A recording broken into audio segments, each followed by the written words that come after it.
Mesdames et messieurs, soyez les bienvenus chez Soft Learnings. Nous donnons une suite à notre nouvelle aventure qui consiste à concevoir une feuille de calcul Excel afin de dimensionner une semelle isolée soumise à une charge centrée. La dite semelle est de forme rectangulaire. Nous sommes donc rendus à la vidéo 4 et au cours de la précédente, nous avions rentré quelques caractéristiques supplémentaires qui ont trait au béton. Il s'agissait de la résistance en fraction fractile. Nous avions rentré sa formule dans la cellule qui correspond, puis nous avions dressé une aire de mémoire qui rappelle l'expression analytique de cette formule. Et nous avions procédé à la mise en place d'une liste déroulante pour les classes de résistance du béton. Alors au cours de cette vidéo, nous allons poursuivre avec les caractéristiques du béton qui nous seront utiles tout au long des calculs. Sur ce, bonne suite de formation.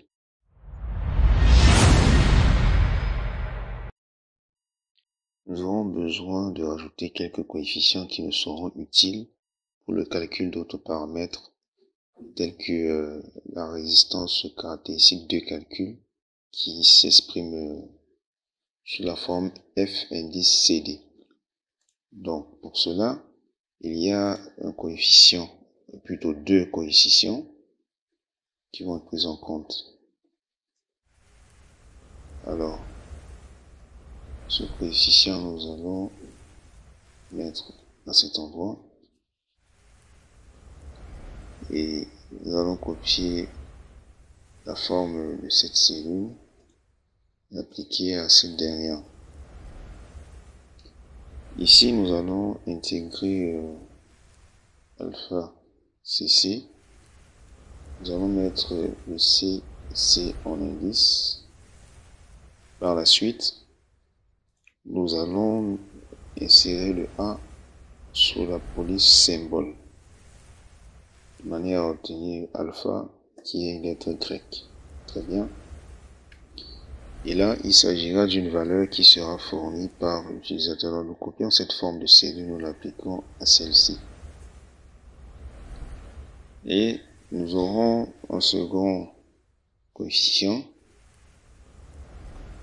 que nous allons, qui est appelé alpha CT. Donc nous copions cette cellule, nous la collons juste à cet endroit et nous remplaçons le second C par T. Ici également, c'est une valeur qui sera fournie par l'utilisateur. D'accord. Dès que c'est fait, nous allons rentrer dans le recode 2, partie 1 sur partie 1, afin de voir exactement quelles sont les valeurs. Pour ce faire, rendons-nous à la page 32 et nous allons constater que ce facteur alpha CC intervient justement dans le calcul de la résistance en compression.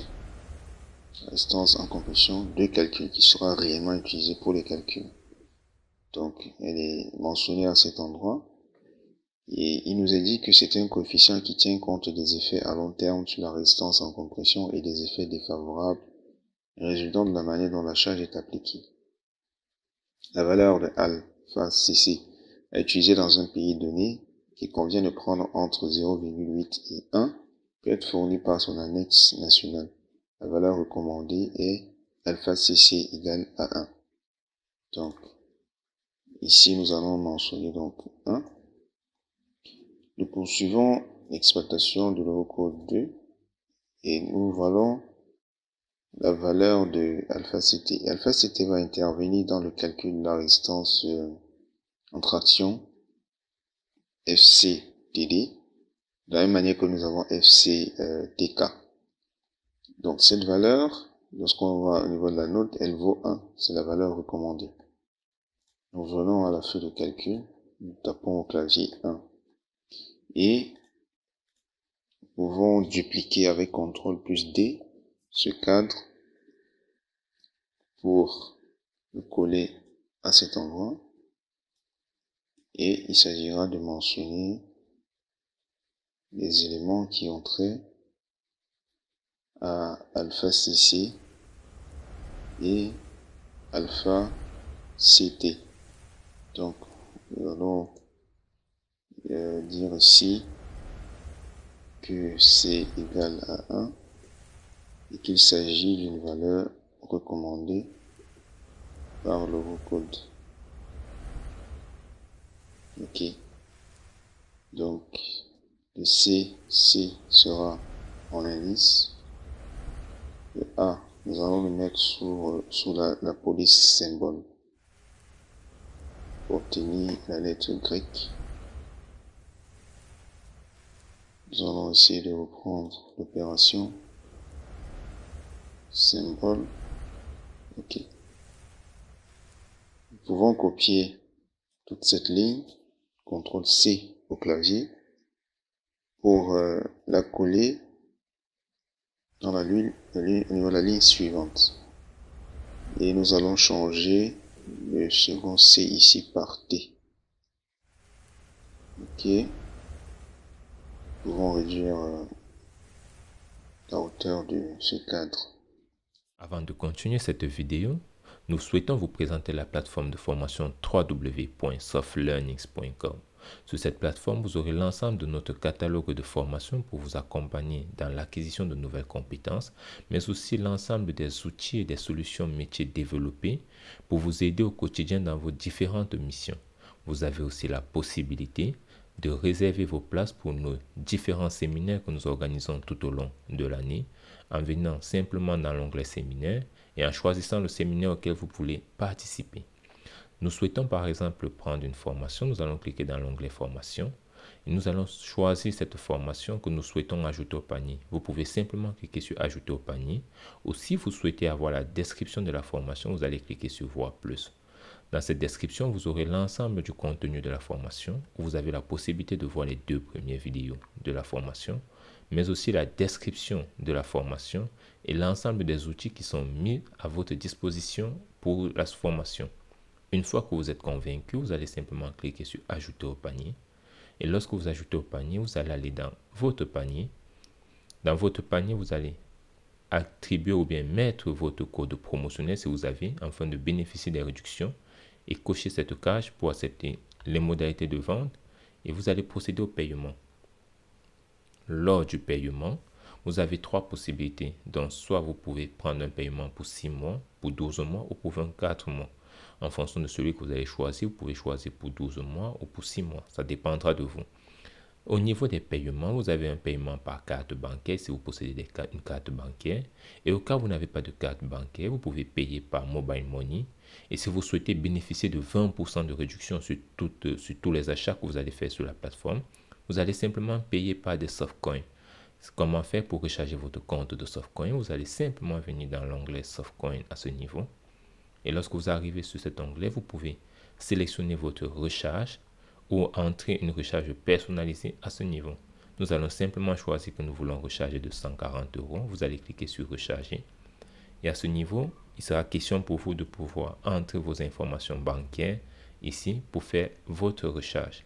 Une fois que la recharge est faite, vous allez revenir dans votre compte pour voir où se situe le reliquat ou bien votre compte de coins. C'est dans votre compte personnel, mes coins, et vous avez l'ensemble des coins qui vous est attribué ou bien que vous avez acheté. Vous pouvez maintenant payer vos formations avec cela. Et si vous n'avez pas de compte, n'hésitez pas à regarder notre liste de partenaires dans les différents pays pour pouvoir recharger votre carte bancaire, votre compte coin autant pour moi, ou alors vous pouvez nous écrire à contact@softlearnings.com et nous allons vous donner la procédure pour pouvoir recharger votre compte. Donc voilà pour ce qui est de ces coefficients qui vont intervenir dans le calcul d'autres paramètres.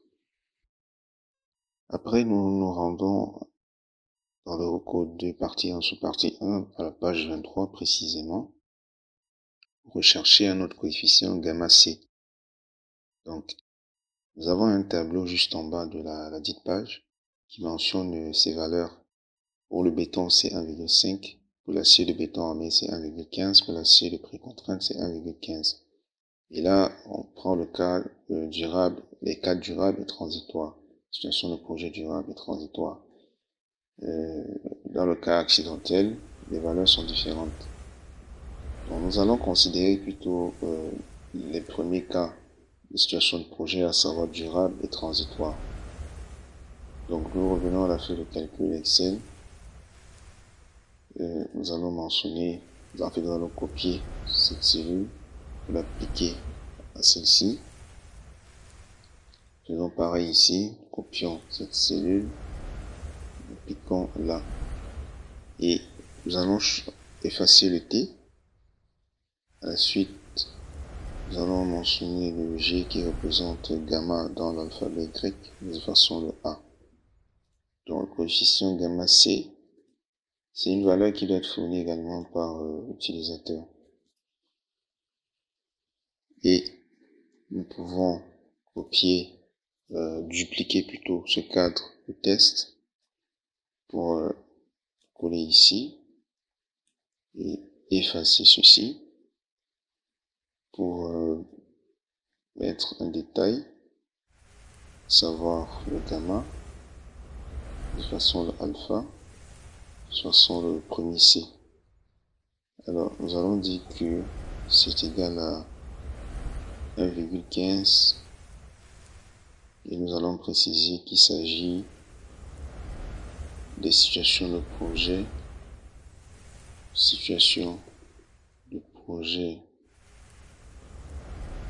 durable et transitoire.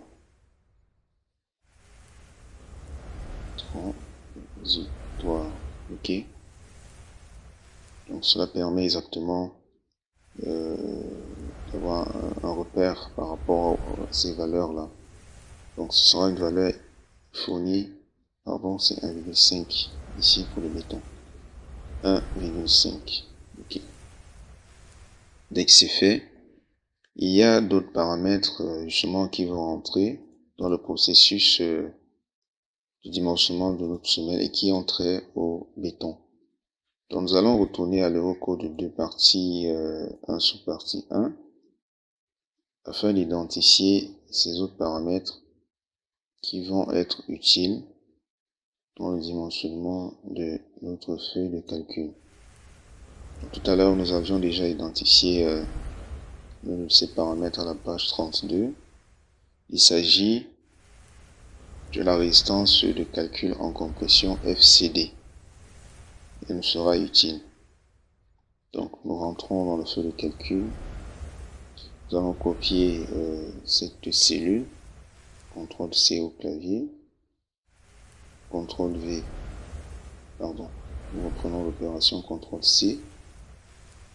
CTRL V. Résistance de calcul en compression. Donc nous allons changer une partie de l'intitulé de cette cellule. Nous allons appeler résistance de calcul en compression. Nous allons effacer ceci, remplacer par compression, effectivement l'unité c'est de mégapascal et l'intitulé de cette grandeur là c'est FCD. Donc nous allons ici remplacer le M par D, puis la formule à obtenir ici, insérer plutôt, sera égale à, nous allons ouvrir une parenthèse, alpha CC, que nous multiplions par FCK,